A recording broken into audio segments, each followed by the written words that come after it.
Shalom sahabat Pena Katolik, kita jumpa kembali dalam video yang berjudul Bagaimana Roh Kudus bekerja dalam pemilihan seorang paus?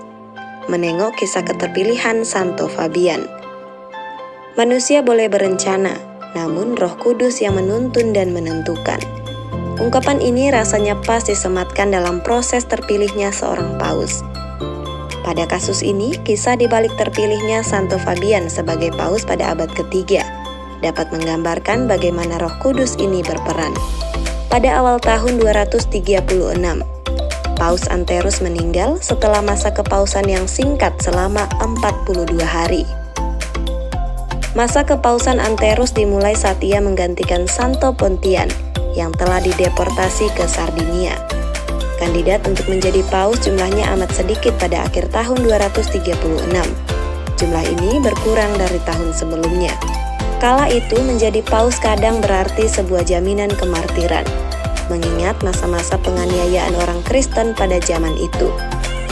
Sehingga seseorang yang menjadi paus bahkan harus siap untuk menghadapi konsekuensi terburuk, mati sebagai martir di tangan penguasa Romawi.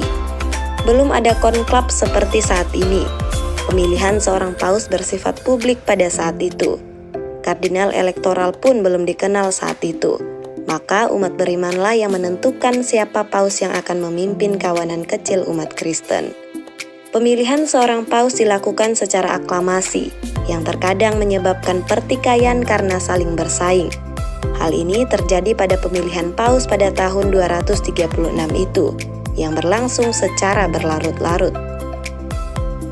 Namun, hal ini tidak menghentikan umat Katolik di Roma untuk melakukan perjalanan ke katakombe, tempat pemungutan suara berlangsung, untuk memastikan bahwa pemilihan ini berlangsung dengan lancar dan sesuai dengan kehendak umat. Saat itu, Fabian adalah seorang anggota bangsawan Romawi yang memutuskan untuk bergabung dengan kerumunan pemilih pada 10 Januari tahun 236. Sebagai orang awam yang sederhana, ia berharap hanya menjadi penonton yang tersesat di tengah kerumunan itu. Saat itu, awalnya ia melihat tidak ada kandidat yang memperoleh mayoritas suara. Disitulah ia hendak pergi diam-diam, ketika seekor merpati masuk melalui ventilasi katakombe. Burung yang kebingungan itu terbang berputar-putar dan beberapa kali menabrak dinding. Saat itu, sebagai orang Kristen, orang-orang Romawi sudah lama mempertahankan kepekaan mereka terhadap pertanda. Jemaah pun terdiam, semua teringat burung merpati yang melambangkan Roh Kudus, yang turun ke atas kepala Yesus ketika Yohanes membaptisnya di Sungai Yordan. Ajaib, burung itu terbang sekitar 2 atau 3 kali, lalu mendarat di bahu Fabian. Dia layak. Begitu beberapa orang berseru saat melihat merpati itu hinggap di bahu Fabian.